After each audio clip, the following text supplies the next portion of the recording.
Bali po ay mga ka-sounds ay lalagay sa tayo sir sa Antipolo City. Ay yan po kanyang mixer. So ang gagawin pa natin dito mga ka-sounds, atin po i-install ng bago. So itong kanyang maximizer, yung po nasa ilalim ay ito po ay may problema, kaya ito muna po ating gagamitin na equalizer. Yung crossover niya, yan po kanyang pang-bass na Johnson at saka Radler. Ang panghay po niya yung contact sa ibabaw. Yan po. So yan po, simulan na po natin. Let's go! So ito nga po mga ka-sounds, ito po yung amplifier niya at ito yung mga wiring. Babagin po natin lahat yan kasi ay medyo magulo po ang pagkaka-wiring niya. So at ito pong ayusin mabuti. So ito na nga po mga ka-sounds, binuksan natin itong kanyang integrated na Revler. Ang issue po nito ay yung po pinaka-switch na main, hindi po siya na-off. So papalitan po natin ng switch yan. So ito po yung sa lahat po na di pa nakakaalam kung ano po loob ng Kevlar na to, ay yan po yung loob. So mayroon po siyang 4 na capacitor, ayan po transistor niya 6, mayroon po sa ilalim na 6 din po. Ang mixer po ang ginamit ay Johnson na 4 channel. So ito po yung processor, pakita ko sa inyo. So yan po, mayroon siyang maximizer, mayroon din siyang crossover at saka equalizer. So yan po mga ka-sounds.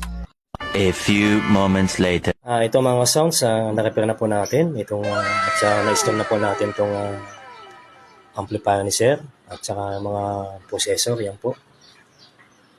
Bali, tataas na lang po natin sa taas. So, testingin po natin mga ka-sounds.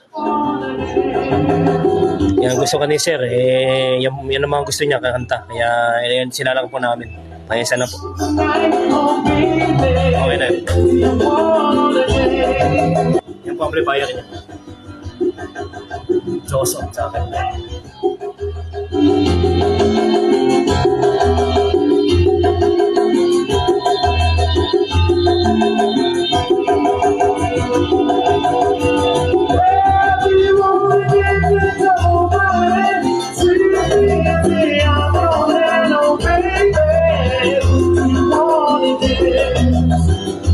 Yan.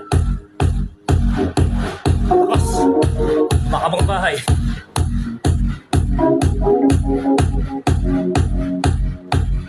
Lakas.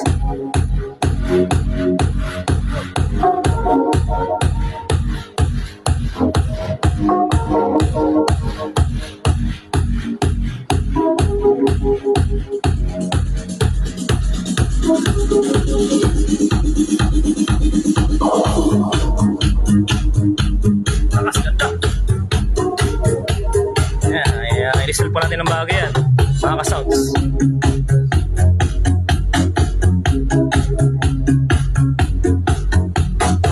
So hanggang dito lang po mga ka-sounds. Maraming salamat po sa pagsubaybay sa mga video. Follow and share. God bless us all. Thank you guys. Hanggang sa muli po. Maraming po salamat.